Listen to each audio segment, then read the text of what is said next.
There is no doubt that having a solid personal philosophy of how we deal with others is a sound idea. Few people have bothered to develop a personal approach, so they are always floundering around trying to get on better with others. We are so much more interdependent in business today than we have ever been in the past. If you're in sales, then your people skills have to be simply excellent. But are they in fact excellent, or are you floundering?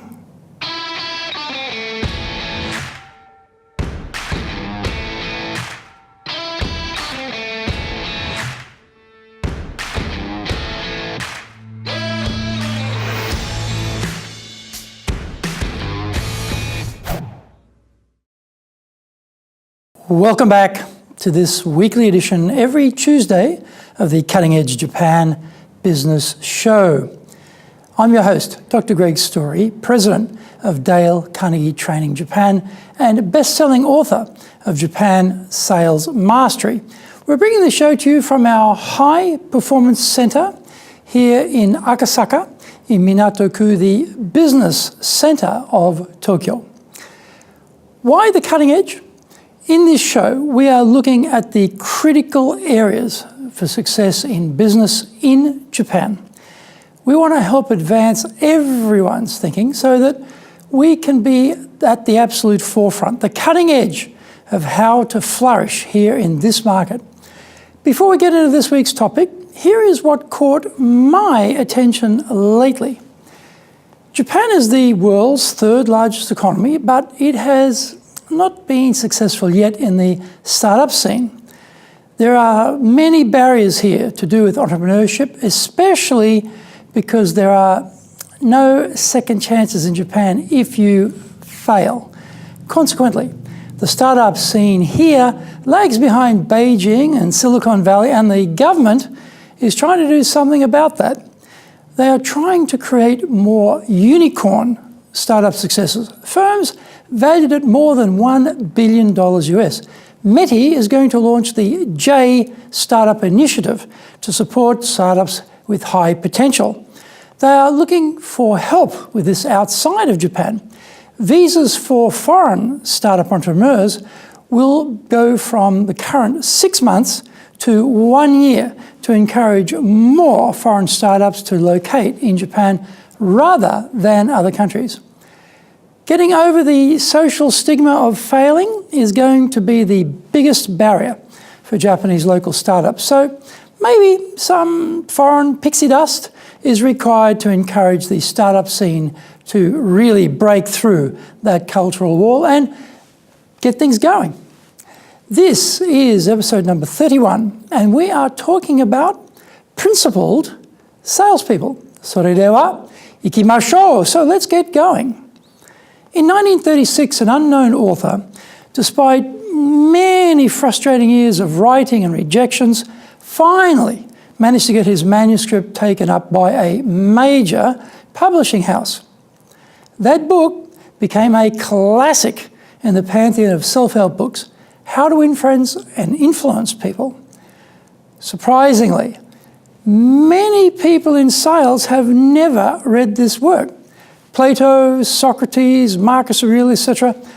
We've been around substantially prior to 1936, and we still plumb their insights. Dale Carnegie has definitely joined that circle of established thinkers offering wisdom and valuable ideas. His aim was to help all of us be better with each other, particularly in a business context. He did this by laying down some principles which will make us more successful in dealing with others, especially those people not like us. Salespeople should definitely be friendly. Ancient Chinese wisdom noted, a man who cannot smile should not open a shop. Here are 9 principles for helping us to become friendlier with our clients. We need to build rapport and have the client know, like, and trust us. These principles are a great guiding light on how to become very skilled in dealing with all variety of people. These are not tricks. These are fundamental mindset and behaviour changes we need to make if we want to be successful with others. 1, become genuinely interested in other people. Our buyers are actually more interested in what we know about what they want than in what we know about our product or service. It is a common mistake, though, to be wrapped up in the features of our offering and lose focus on the person buying it and what they want. At the extreme, transactional thinking means you don't care about the individual, you only care about their money from the sale. That is the hyper-short career in sales option. For a long career, we better get busy really understanding our clients. The key word in this principle is genuine. Having a correct kokoro gamai, or true intention, means we will be honestly focused on understanding the client so that we can really serve them and build a partnership. We must be fully focused on their success, because wrapped up inside that outcome is our own success. 2, talk in terms of the other person's interests. Salespeople have a nasty habit of selective listening and selective conversation around what they want to talk about. Their kokoro gamai, or true intention, is centered around their interests, and the buyer's interests are secondary. Sales talk is a misnomer. There is no sales talk. There are well-designed questions, and there are carefully crafted explanations around solution delivery, which are tightly tied to what the buyer is interested in. Questions uncover interests, and with laser beam focus, that is the only thing we talk about. Sounds simple, but salespeople love to talk. They love the sound of their own voice, and they become deaf to the client, often without even realizing it. Check yourself during your next client conversation. Imagine we were to create a transcript of your words. Would they be 100% addressed to the buyer's interests? If not, then stop blathering and start talking in terms of their interests. By the way, Japanese buyers are rarely uncomfortable with silence, so don't feel pressured to fill the conversation gaps with pap. Number 3, be a good listener. Encourage the other person to talk about themselves. Good listening means listening for what is not being said, as well as what we are hearing. It means not pretending to be listening while we are secretly, thinking of our soon-to-be unveiled brilliant response. It means not getting sidetracked by a single piece of key information, but taking in the whole of what is being conveyed. It means listening with your eyes, reading the body language, and checking it against the words being offered. Japan is a country of few direct words. Centuries of cheek-by-jowl living have smoothed the edges of human interaction. Because of this, Japanese people have become masters of subtlety and nuance. When they switch into English, they retain these characteristics, and their more limited vocabulary also reduces the amount of talking they will originate from their side. Salespeople have to be very alert to the smallest clues and must watch the body language like a hawk. Talkative salespeople miss so much key client information and then scratch their heads as to why they can't be more successful in selling. The client doesn't have the sales process handbook, where the questioning sequences are nicely aligned and arranged for maximum efficiency. Instead, the client conversation wanders all over the place, lurching from one topic to another without any compunction. I am just like that as a buyer. I have so many interests, And we'll happily digress on the digressions of the digressions. Well-designed questions from the salesperson keeps the whole thing on track and allows the client to speak about themselves at length.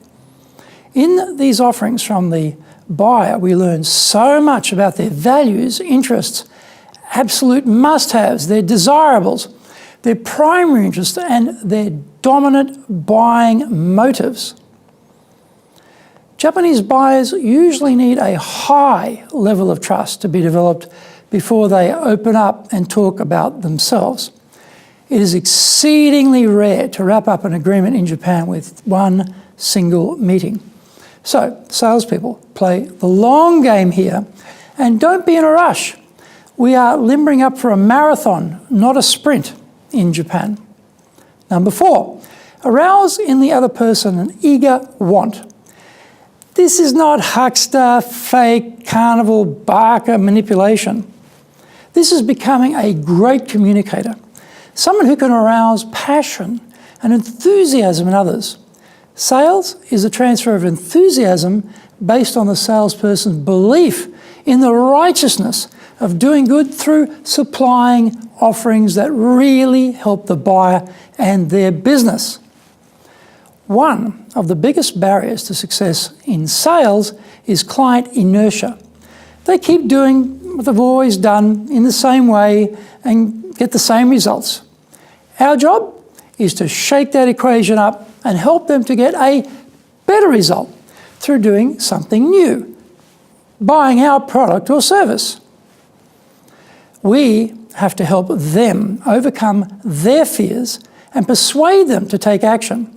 In Japan, there is a penalty for action if something fails and less of a penalty associated with inaction. So, the bias here is to do nothing. Having a need and taking immediate action are not connected in the client's mind until we connect them. We have to fully explain the opportunity cost of no decision, no action, or no response to our proposal. We achieve all of this by using well thought out questions which lead the buyer to draw the same conclusion that we have come to, that our offering is what they need and that they need it right now. This Socratic method of asking questions works because it helps to clarify the buyer's own thinking. Most salespeople don't ask enough questions because they don't know and they are too busy talking about the features of their widget. We can arouse an eager want if we frame the questions well. Find out more when we come back from the break. If you want to sell more and do it more easily, do the Sales Advantage course. If you can't build trust, no sale. Can't design excellent questions to understand the client's needs? No sale. Can't present the solution convincingly? No sale. Can't handle objections properly? No sale. Can't close? No sale. Master the sales process by doing the Sales Advantage course now in either Japanese or English. The bestseller, Japan Sales Mastery, is the new Bible of selling in Japan. To sell to Japanese buyers, you need to create long-term partner-level trust, fully understand Japanese buyers' real needs, convince buyers with your solutions, overcome their hesitation, fear, and doubt, know how to ask for the order, ensure repeat orders. This book is the product of 30 plus years in the trenches selling in Japan. Order Japan Sales Mastery now.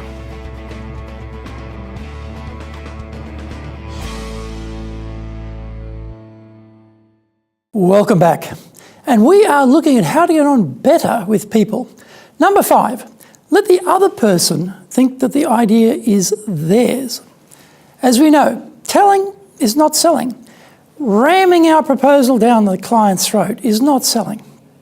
Being bombastic and dogged is not selling.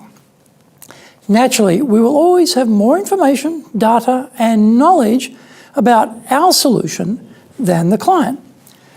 blabbing on about the fine detail won't persuade the client to buy. Often, Japanese buyers expect a sales lecture on the proposal so they can slip into the role of the critic. Avoid that scenario at all costs. All you will get out of that type of meeting is the thin, cheap green tea being served and little more. Instead, go and find some buyers who will accept your questions. We all own the world we help to create. Our job is to help the client create a world we can share that they feel deeply connected to and about which they feel some ownership. If I tell you some worthy insight, I still own it. If I ask a question that spurs your thinking and help you to gather some of those light bulb moments, then you own that insight. We are always more likely to execute on our own ideas than other people's. Sales is about assisting clients to see possibilities they haven't considered. We've probably all had the experience of shopping for something and the store clerk's explanation alerted us to something we hadn't even considered, which immediately framed our subsequent approach to that purchase. This is the job of the salesperson, to help the client reframe their worldview with rich and valuable insights that lead them to make the best buying decision with us. Number 6, try honestly to see things from the other person's point of view. We have reached the age where we are today built on a firm foundation of mistakes, errors of judgment, and ineptitude. None of us were born perfect. We had to fail in order to learn what not to do, as well as what to do. We were not brilliant from the start with new tasks. We had to spend time to master the new and unfamiliar. In the beginning, we were inept until we gained some solid skills. In other words, we are all hauling around prejudices, biases, painful memories, and firm views on the world built on our foundation of hard-won experiences. Salespeople trying to inject their views into this construct will feel like they're trying to penetrate a block of marble. Education in the original Greek and Latin meant to draw out, not to inject in, information and ideas. We should embrace the classics and, like Michelangelo, draw the hidden David out of the marble. In order to be successful in doing this, our communication skills are required to have empathy, to really get deep with the client's worldview and experiences. We need to understand their concepts, creation platforms, which reveal who they are today. Let's get to know them at a more substantial level so that we really get where they are coming from, and more importantly, we need to understand their why. Most Japanese buyers are not as open to being frank about what they want. To get there, we need to build trust through multiple meetings, big dabs of patience, and a correct kokoro gamai, or true intention. This requires we stop concentrating on ourselves and what we want and focus on the buyer instead. We need to suspend our own surety of our concepts, creation platform, and see things afresh in an open, unbiased way.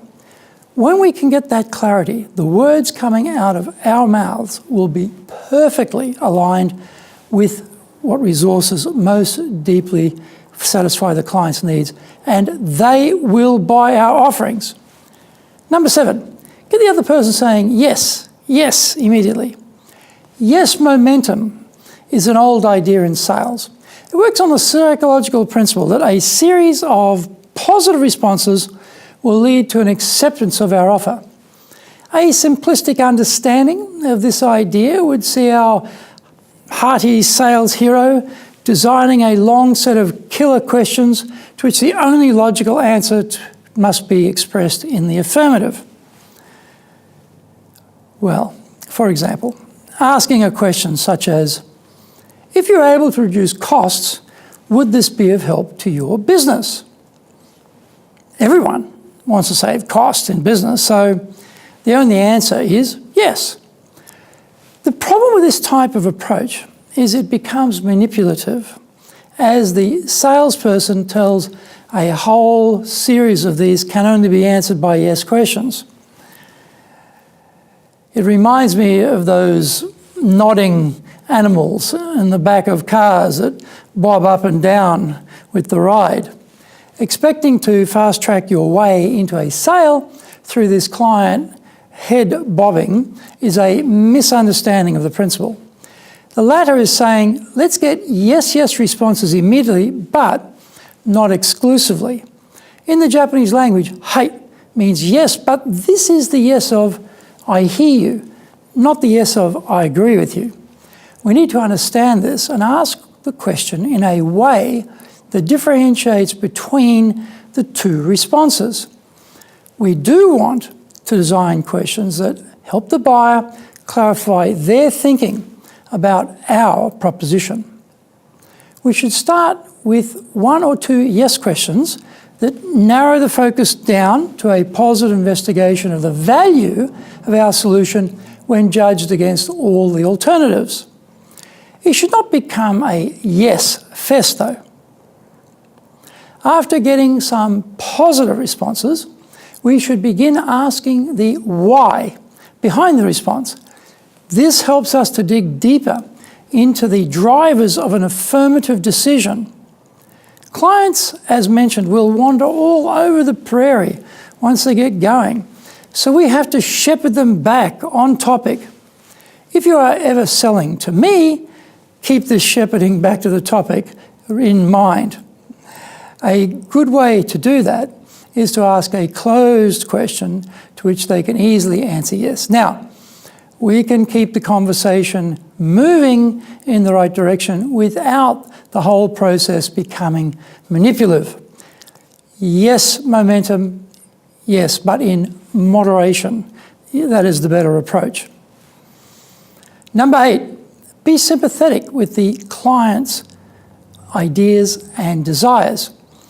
Understanding the dominant buying motive of the buyer is the holy grail of sales.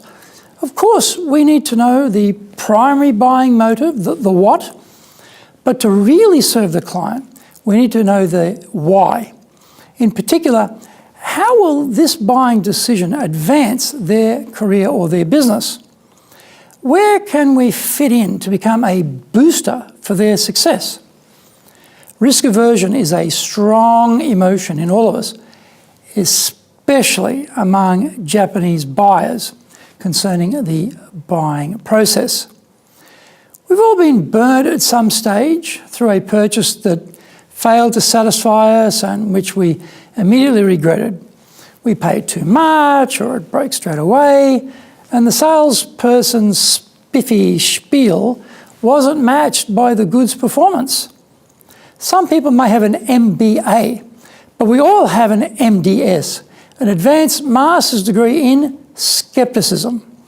The Japanese buyers, by the way, all seem to have a PhD in skepticism of salespeople, especially foreign salespeople. As salespeople, we need to be mindful of the client's emotions and find ways to legitimately prove our solution will not disappoint.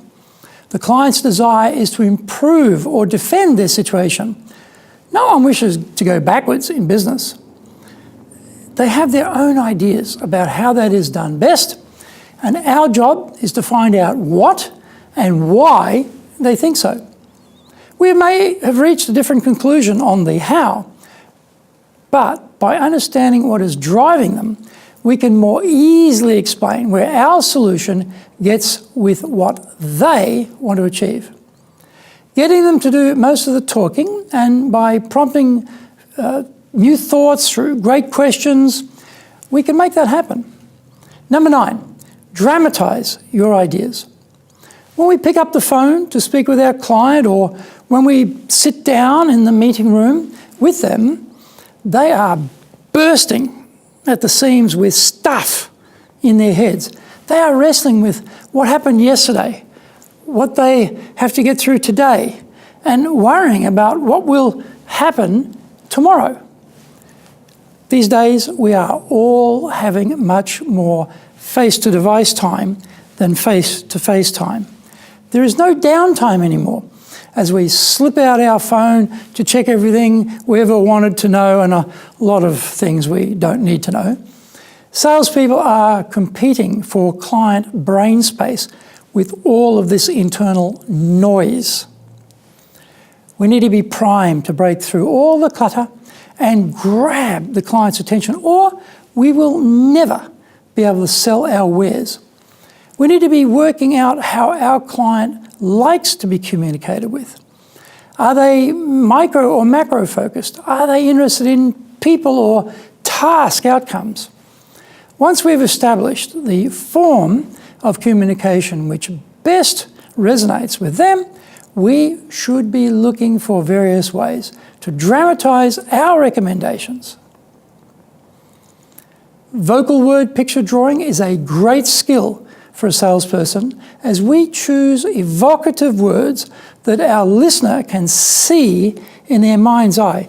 Collect power words that you can pepper your sales explanation with in order to register the greatest reaction with the buyer. If you don't break through, then you won't be heard. We need to become great storytellers with lots of colour and movement to grab the buyer's nanosecond attention span. In regards to delivery, it may vary quite a bit. We may be very direct, or we may be very thoughtful in our expression according to the client's preferred style of communication. We are giving them the floor for the bulk of the meeting time. So we have to really think. We've got a limited window for our words, so we need to be very deliberate in what we're going to say. Salespeople blarney is a thing of the past. You simply don't have enough time, enough airtime to blab on anymore. We need word injection precision when we speak. The words themselves and the vocal range we use to articulate them are both important. We need to use speed, fast and slow for emphasis. We need to put the power in for some words and take the power out entirely for others. Word emphasis can completely change the meaning of a sentence. Try this sentence. I didn't say he hit his friend. Repeat the sentence 7 times, but on each occasion emphasize one word much more than that of all the others. By doing this, the inference of the words also change. This simple sentence underlines that we have a powerful tool at our disposal, our voice. We also need facial expressions and gestures which are congruent with what we are saying and which add strength to amplify the key message. Dale Carnegie was a leader in thinking about being good with people. His principles are universal and timeless. All of us in sales can adopt these principles and become more effective in our dealing with our buyers. The Cutting Edge Japan Business Show is here to help you succeed in Japan. Subscribe on YouTube, share it with your family, friends and colleagues. Become a regular. Thank you for watching this episode, and remember to hit the subscribe button. Our website details are on screen now, dalecarnegie.com. It is awesome value, so check it out. In episode 32, we are talking about leading the next generation. Find out more about that next week. So, yoroshiku onegai itashimasu. Please join me for the next episode of the Cutting Edge Japan Business Show. We are here to help you, and we have only one direction in mind for you and your business, and that is up.